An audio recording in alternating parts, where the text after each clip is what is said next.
ओम शांति। 8/5/2025 की मुरली है। मुख्य रूप से बाबा ने कहा, तुम्हारे ख्याल ख्वाब में भी नहीं था कि हम भगवान से राजयोग सीखकर विश्व के मालिक बनेंगे, राजाई के लिए पढ़ाई पढ़ेंगे।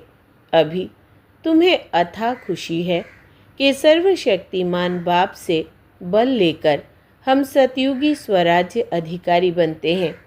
आगे कहा, अपने आप को देखना है, हम श्री लक्ष्मी श्री नारायण समान बन सकते हैं। हमारे में कोई विकार तो नहीं है। फेरी लगाने वाले परवाने हैं या फिदा होने वाले ऐसे मैनर्स तो नहीं है जो बाप की आबरू अर्थात इज्जत जाए। अथाह खुशी में रहने के लिए सवेरे सवेरे प्रेम से बाप को याद करना है और पढ़ाई पढ़नी है। अब सुनते हैं महावाक्यों को विस्तार से।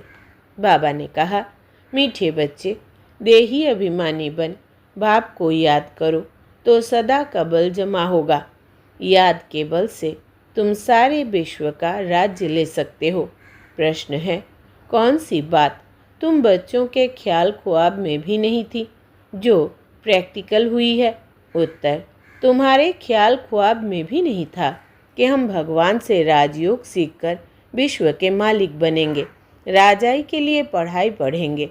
अभी तुम्हें अथाह खुशी है कि सर्वशक्तिमान बाप से बल लेकर हम सतयुगी स्वराज्य अधिकारी बनते हैं। ओम शांति।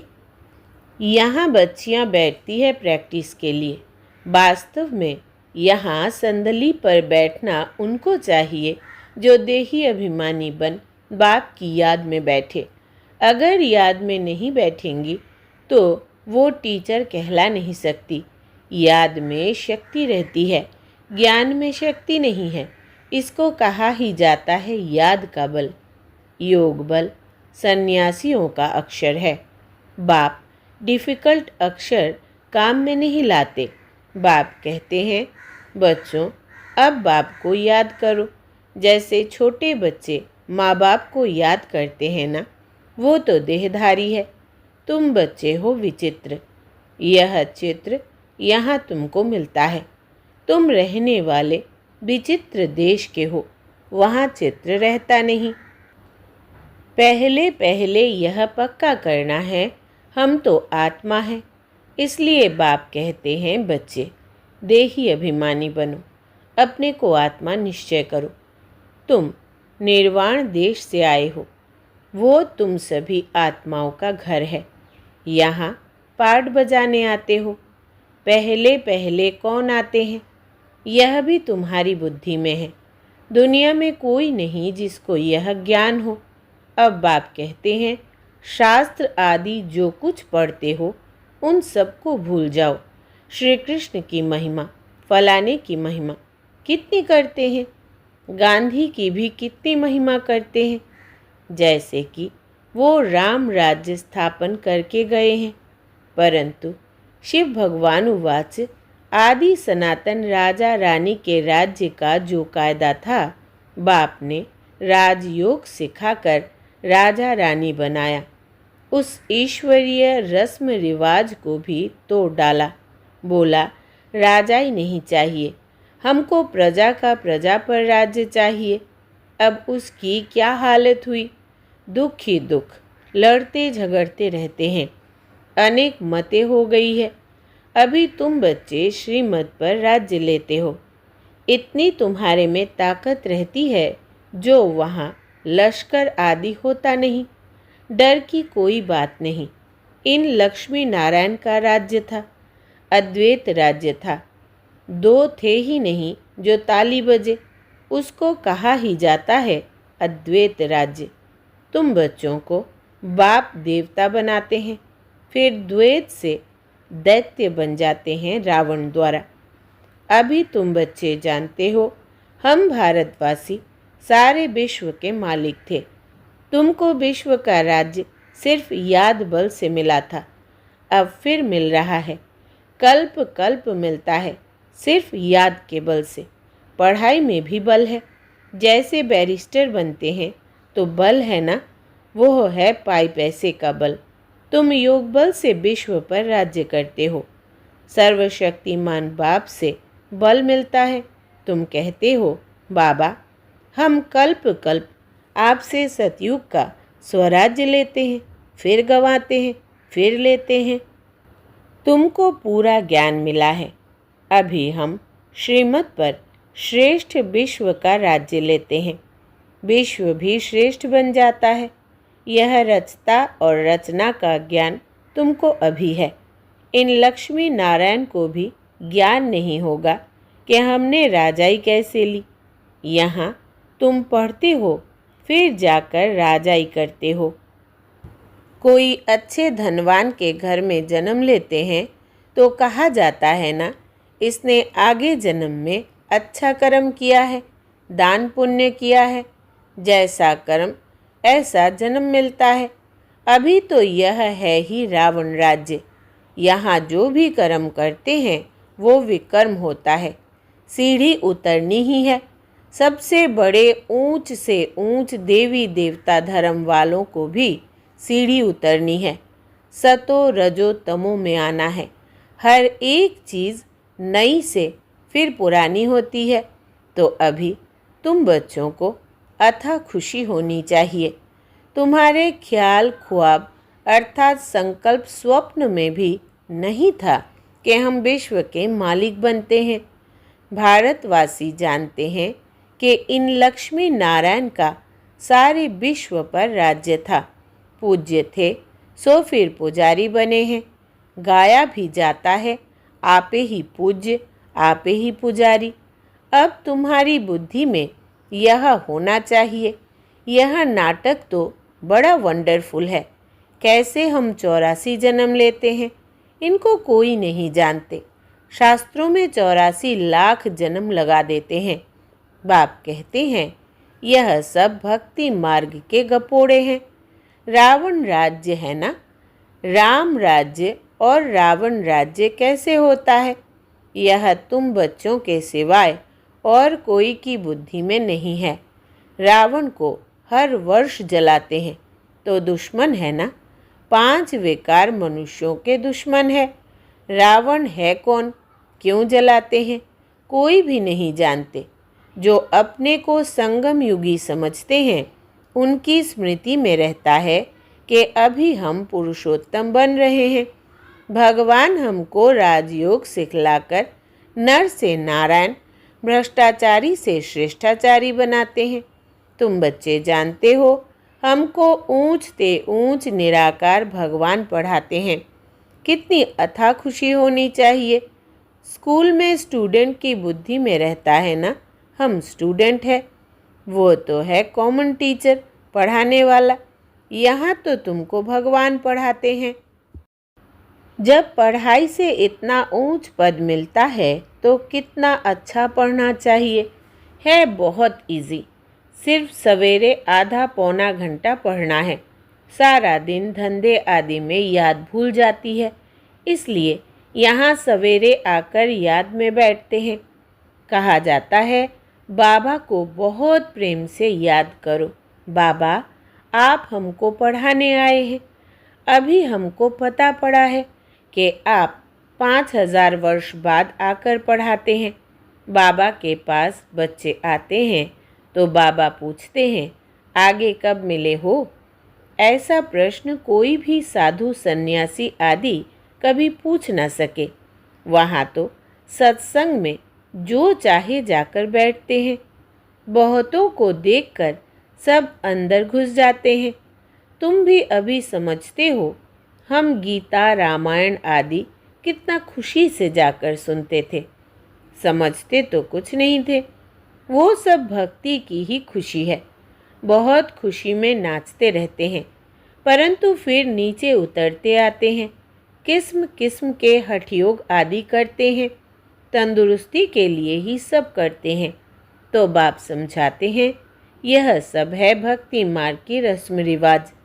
रचता और रचना को कोई भी नहीं जानते तो बाकी रहा ही क्या। रचता रचना को जानने से तुम क्या बनते हो और ना जानने से तुम क्या बन पड़ते हो। तुम जानने से सॉल्वेंट बनते हो ना जानने से वही भारतवासी इंसॉल्वेंट बन पड़े हैं, गपोड़े मारते रहते हैं। क्या क्या दुनिया में होता रहता है, कितने पैसे सोना आदि लूटते हैं। अब तुम बच्चे जानते हो, वहाँ तो हम सोने के महल बनाएंगे। बैरिस्टरी आदि पढ़ते हैं तो अंदर में रहता है ना। हम यह इम्तिहान पास कर फिर यह करेंगे, घर बनाएंगे। तुमको क्यों नहीं बुद्धि में आता है, हम स्वर्ग का प्रिंस प्रिंसेस बनने के लिए पढ़ रहे हैं। खुशी कितनी रहनी चाहिए, परंतु बाहर जाने से ही खुशी गुम हो जाती है। छोटी छोटी बच्चियां इस ज्ञान में लग जाती है। संबंधी कुछ भी समझते नहीं, कह देते जादू है, कहते हैं हम पढ़ने नहीं देंगे। इस हालत में जब तक सगीर है तो माँ बाप का कहना मानना पड़े, हम ले नहीं सकते। बहुत खिटपिट हो पड़ती है। शुरू में कितनी खिटपिट हुई। बच्ची कहे हम 18 वर्ष की है, बाप कहे नहीं 16 वर्ष की है, सगीर है। झगड़ा कर पकड़ ले जाते थे। सगीर माना ही बाप के हुक्म में चलना है। बालिग है फिर जो चाहे सो करे। कायदे भी है ना। बाबा कहते तुम जब बाप के पास आते हो तो कायदा है अपने लौकिक बाप का सर्टिफिकेट अर्थात चिट्ठी लेकर आओ। फिर मैनर्स भी देखने होते हैं। मैनर्स ठीक नहीं है तो वापस जाना पड़ेगा। खेल में भी ऐसे होता है। ठीक नहीं खेलते तो उनको कहेंगे बाहर जाओ। आबरू अर्थात इज्जत गवाते हो। अभी तुम बच्चे जानते हो हम युद्ध के मैदान में हैं। कल्प कल्प बाप आकर हमको माया पर जीत पहनाते हैं। मूल बात ही है पावन बनने की। पतित बने हैं विकार से। बाप कहते हैं काम महाशत्रु है। यह आदि मध्य अंत दुख देने वाला है। जो ब्राह्मण बनेंगे वही फिर देवी देवता धर्म में आएंगे। ब्राह्मणों में भी नंबरवार होते हैं। क्षमा पर परवाने आते हैं। कोई तो जल मरते हैं, कोई फेरी पहनकर चले जाते हैं। यहाँ भी आए हैं। कोई तो एकदम फिदा होते हैं, कोई सुनकर फिर चले जाते हैं। आगे तो ब्लड से भी लिख कर देते थे बाबा हम आपके हैं। फिर भी माया हरा लेती है। इतनी माया की युद्ध चलती है। इनको ही युद्ध स्थल कहा जाता है। यह भी तुम समझते हो। परम पिता परमात्मा ब्रह्मा द्वारा सभी वेदों शास्त्रों का सार समझाते हैं। चित्र तो ढेर बना दिए हैं ना। नारद का भी मिसाल इस समय का है। सब कहते हैं हम लक्ष्मी अथवा नारायण बनेंगे। बाप कहते हैं अपने अंदर में देखो, हम लायक है।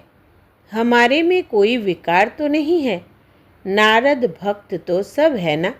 यह एक मिसाल लिखा है। भक्ति मार्ग वाले कहते हैं हम श्री लक्ष्मी को वर सकते हैं। बाप कहते हैं कि नहीं, जब ज्ञान सुने तब सद्गति को पा सके। मैं पतित पावन ही सबकी सद्गति करने वाला हूँ। अभी तुम समझते हो बाप हमको रावण राज्य से लिबरेट कर रहे हैं। वो है जिस्मानी यात्रा। भगवान वाच मन मना भव। बस इसमें धक्के खाने की बात नहीं। वो सब है भक्ति मार्ग के धक्के। आधा कल्प ब्रह्मा का दिन, आधा कल्प है ब्रह्मा की रात। तुम समझते हो हम सब बीके का अभी आधा कल्प दिन होगा। हम सुख धाम में होंगे, वहाँ भक्ति नहीं होगी। अभी तुम बच्चे जानते हो हम सबसे साहूकार बनते हैं तो कितनी खुशी होनी चाहिए। तुम सब पहले रफ पत्थर थे, अब बाप सिरान अर्थात धार पर चढ़ा रहे हैं। बाबा जौहरी भी है ना। ड्रामा अनुसार बाबा ने रथ भी अनुभवी लिया है, गायन भी है, गांव का छोरा। श्री कृष्ण गांव का छोरा कैसे हो सकता है? वो तो सतयुग में था। उनको तो झूलों में झुलाते हैं, ताज पहनाते हैं, फिर गांव का छोरा क्यों कहते? गांव के छोरे श्याम ठहरे, अभी सुंदर बनने आए हो। बाप ज्ञान की सिरान पर चढ़ाते हैं ना। यह सत का संग कल्प कल्प कल्प के एक ही बार मिलता है, बाकी सब है झूठ संग। इसलिए बाप कहते हैं हियर नो इविल। ऐसी बातें मत सुनो जहाँ हमारी और तुम्हारी ग्लानि करते रहते हैं। जो कुमारियाँ ज्ञान में आती है वो तो कह सकती है कि हमारा बाप की प्रॉपर्टी में हिस्सा है, क्यों ना हम उनसे भारत की सेवा अर्थ सेंटर खोलूं। कन्यादान तो देना ही है, वो हिस्सा हमको दो तो हम सेंटर खोलें, बहुतों का कल्याण होगा। ऐसी युक्ति रचनी चाहिए। यह है तुम्हारी ईश्वरीय मिशन। तुम पत्थर बुद्धि को पारस बुद्धि बनाते हो। जो हमारे धर्म के होंगे वो आएंगे। एक ही घर में देवी देवता धर्म का फूल निकल आएगा, बाकी नहीं आएंगे। मेहनत लगती है ना। बाप सभी आत्माओं को पावन बनाकर सबको ले जाते हैं। इसलिए बाबा ने समझाया था, संगम के चित्र पर ले जाओ। इस तरफ है कलयुग, उस तरफ है सतयुग। सतयुग में है देवताएं, कलयुग में है असुर। इसको कहा जाता है पुरुषोत्तम संगम युग। बाप ही पुरुषोत्तम बनाते हैं। जो पढ़ेंगे वो सतयुग में आएंगे, बाकी सब मुक्ति धाम में चले जाएंगे, फिर अपने अपने समय पर आएंगे। यह गोले का चित्र बड़ा अच्छा है। बच्चों को सर्विस का शौक होना चाहिए। हम ऐसी ऐसी सर्विस कर गरीबों का उद्धार कर उनको स्वर्ग का मालिक बनाएंगे। अच्छा, मीठे मीठे सिकेलधे बच्चों प्रति माता पिता बाप दादा का याद प्यार और गुड मॉर्निंग। रूहानी बाप की रूहानी बच्चों को नमस्ते। हम रूहानी बच्चों की रूहानी बाप दादा को याद प्यार, गुड मॉर्निंग और नमस्ते बाबा नमस्ते। धारणा के लिए मुख्य सार। पहला, अपने आप को देखना है। हम श्री लक्ष्मी श्री नारायण समान बन सकते हैं। हमारे में कोई विकार तो नहीं है। फेरी लगाने वाले परवाने हैं या फिदा होने वाले। ऐसे मैनर्स तो नहीं है जो बाप की आबरू अर्थात इज्जत जाए। दूसरा, अथाह खुशी में रहने के लिए सवेरे सवेरे प्रेम से बाप को याद करना है और पढ़ाई पढ़नी है। भगवान हमें पढ़ाकर पुरुषोत्तम बना रहे हैं। हम संगम युगी है, इस नशे में रहना है। वरदान है, सर्व गुणों के अनुभवों द्वारा बाप को प्रत्यक्ष करने वाले अनुभवी मूर्त भव। विस्तार, जो बाप के गुण गाते हो उन सर्व गुणों के अनुभवी बनो। जैसे बाप आनंद का सागर है तो उसी आनंद के सागर की लहरों में लहराते रहो। जो भी संपर्क में आए उसे आनंद, प्रेम, सुख, सब गुणों की अनुभूति कराओ। ऐसे सर्व गुणों के अनुभवी मूर्त बनो तो आप द्वारा बाप की सूरत प्रत्यक्ष हो, क्योंकि आप महान आत्माएं ही परम आत्मा को अपनी अनुभवी मूर्त से प्रत्यक्ष कर सकती हो। स्लोगन है, कारण को निवारण में परिवर्तन कर अशुभ बात को भी शुभ करके उठाओ। कारण को निवारण में परिवर्तन कर अशुभ बात को भी शुभ करके उठाओ। अव्यक्त इशारे, रूहानी रॉयल्टी और प्योरिटी की पर्सनालिटी धारण करो। ब्राह्मणों की लाइफ जीवन का जियदान पवित्रता है। आदि अनादि स्वरूप ही पवित्रता है। जब स्मृति आ गई कि मैं अनादि आदि पवित्र आत्मा हूँ, स्मृति आना अर्थात पवित्रता की समर्थी आना। स्मृति स्वरूप समर्थ स्वरूप आत्माएं निजी पवित्र संस्कार वाली है। तो निजी संस्कारों को इमर्ज कर इस पवित्रता की पर्सनालिटी को धारण करो। अच्छा, ओम शांति।